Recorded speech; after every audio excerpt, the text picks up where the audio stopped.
So in this chapter, we're talking about organizational culture. Organizational culture refers to a system of shared meaning held by members that distinguishes the organization from other organizations. It's like a personality, but for organizations.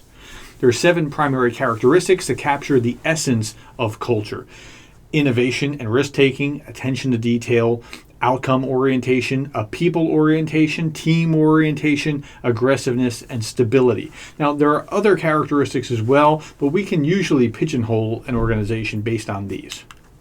There are 4 different types of culture that the book talks about here, and some have more or less of these characteristics. So some organizations are collaborative, others are innovative, others are controlled, and others yet are customer focused. You can be a mix of these different things, but usually you find yourself in one of these boxes primarily. Now, culture is descriptive. Does it encourage teamwork? Does it reward innovation? Or does it stifle initiative? And there's many, many other questions that you could ask. But cultures all do certain things pretty predictably. The dominant culture is expressed in the core values of a majority of the members. It's not necessarily what's on the wall or on the vision statement on the website. But how people act, and that's a distinct personality. Now, there are also subcultures. Some people will buck the dominant culture and either do better or worse depending on what the dominant culture is. But the subculture usually reflects the common problems within the culture. Strong cultures are cultures that have core values that are very intensely held. They're shared. Everybody's on the same page about it. In America, we tend to have a very strong democratic culture, for example. Now, high formalization creates predictability, orderliness, and consistency. So if the rules are such that the rules create this shared culture, then that's great. It doesn't always have to. Sometimes people violate the rules as a shared culture. And a strong culture doesn't mean that it's good either. I would imagine that these Al-Qaeda guys think that they're doing good or whatever, but this is their strong culture, right? Strong just means that it's held very tightly. Culture serves as a means of sense-making for the organization. It conveys a sense of identity for its members. It facilitates commitment. It defines the rules of the game, the boundaries of our organization as opposed to some other institution. So culture helps us understand who we are, what we are, why we are. Individual organization fit is very important. I was reading just last week in Originals by Adam Grant. Grant is a professor at Wharton. He was talking about entrepreneurial organizations. They can hire for either to fill a job or for a strong ability, or they can hire for fit. And the organizations that hire for fit lasted the longest. In fact, there were none in the entrepreneurial study he was citing that hired for fit that actually went under during the early 2000s, where other organizations had much less better percentages if they didn't hire for fit. Fit is very important. When we talk about organizational fit, you can fit into the Peace Corps or you can fit into the Marine Corps, but it's not likely that one in the Peace Corps is going to fit in the Marine Corps or vice versa. Different cultures have different personalities, and you have to fit with that personality if you're going to last for a long time. Culture also creates climate. Climate influences habits and produces behavior. So the climate can change more readily than the culture. And culture takes a long time to fit, but they're 2 different things. Organizational cultures are not neutral in their ethical orientation, so they have an impact on what you will do or not do ethically. The ethical climate relates the true values of the organization and shapes the ethical decision making. So I have here this example of a 1998 annual report. Here's our values. And I want you to think about these values. These are good values, I think. So respect. We treat others as we would like to be treated ourselves. We do not tolerate abusive or disrespectful treatment. Ruthless, callousness, and arrogance do not belong here. Integrity. We work with our customers and prospects openly, honestly, and sincerely. When we say we will do something, we will do it. When we say we cannot or will not do something, we will not do it. Communication. We have an obligation to communicate. Here, we take the time to talk with one another and to listen. Now, I like that, don't you? We believe that information is meant to move and that information moves people. Excellence. We are satisfied with nothing less than the very best in everything that we do. We will continue to raise the bar for everyone. The great fun here will be for all of us to discover just how good we can really be. Now, tell me what you think about that. Those 4 pieces of their value statement. I like it. I mean, it's the kind of thing that when I read this, I think, hey, I'd like to be part of that organization, until I realize that it's Enron. These were the value statements in the 1998 annual report for Enron, which in 2001 went under. Now, it doesn't matter what you say on paper. Your culture is determined by what you do in practice. Now, it's good to say it on paper, but you have to actually live what's on paper. Otherwise, it doesn't matter. Culture and innovation. The most innovative companies have open, unconventional, collaborative, vision-driven, accelerating cultures.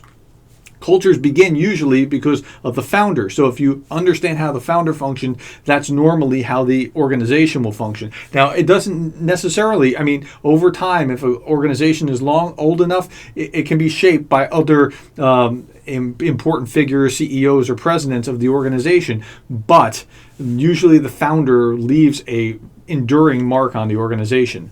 Selection of new employees is also important because that keeps the culture alive and moving the same direction as long as there's job fit.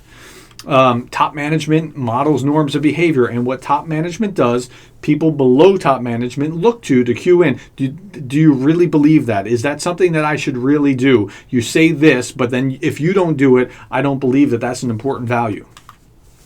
How employees learn culture. Culture is transmitted to employees through stories, rituals, symbols, and language. So let me give you some examples. So at CSU, where we are, our president will regularly talk about, and this is an example of stories, we'll regularly talk about students that have been affected spiritually, they have come to Christ, or they have grown and gone on mission trips or whatever else, or they've gone out into the marketplace and they've had certain successes in businesses, or he hears all the time how good CSU graduates are. Those kinds of stories are the kinds of things that keep us focused on our mission. Rituals are things like a graduation in an organization. It's a kind of thing that we point to as this is a clear indication you have passed from having done what we asked you to being done with that program, and now you're off on your own. The symbolism of organizations, the artifacts. So this is the University of Virginia. Now, Thomas Jefferson knew what he was doing when he put the library in the center of campus. Most universities, when UVA was put together, had a chapel in the center of the campus, right? Thomas Jefferson put a library, and he modeled it on the Parthenon.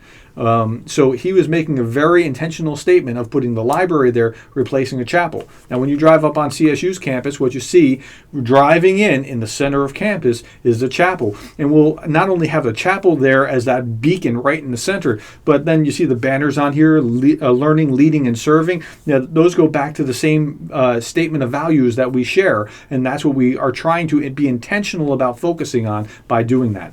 Okay, let's talk about how organizational culture is related to ethics.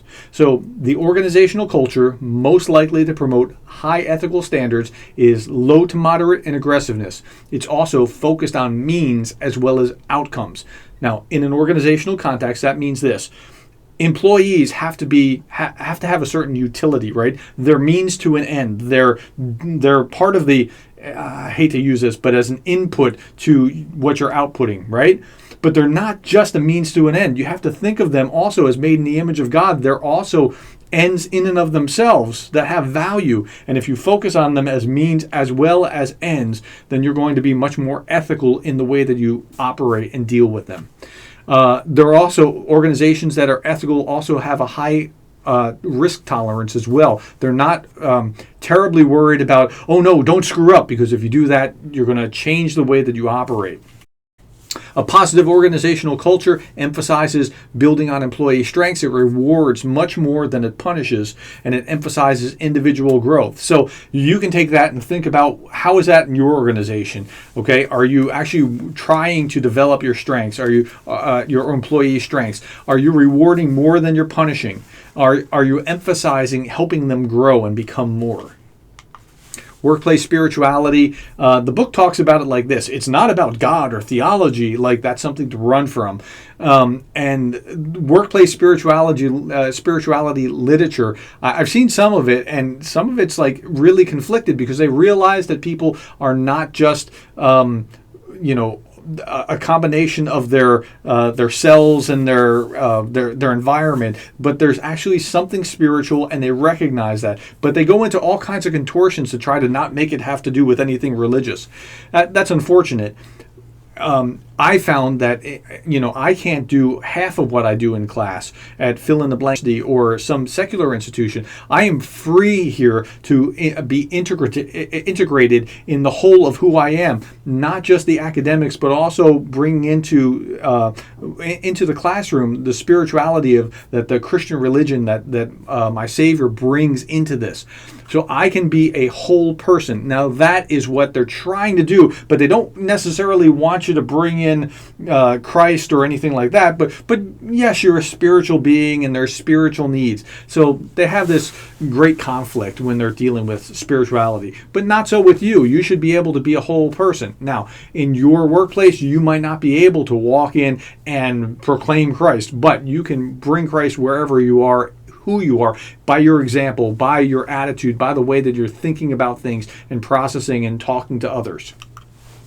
Characteristics of a spiritual organization, they've found that there are benefits to this, right? It's more benevolent, stronger sense of purpose, more trust and respect, even open-mindedness, but again, they're conflicted with that.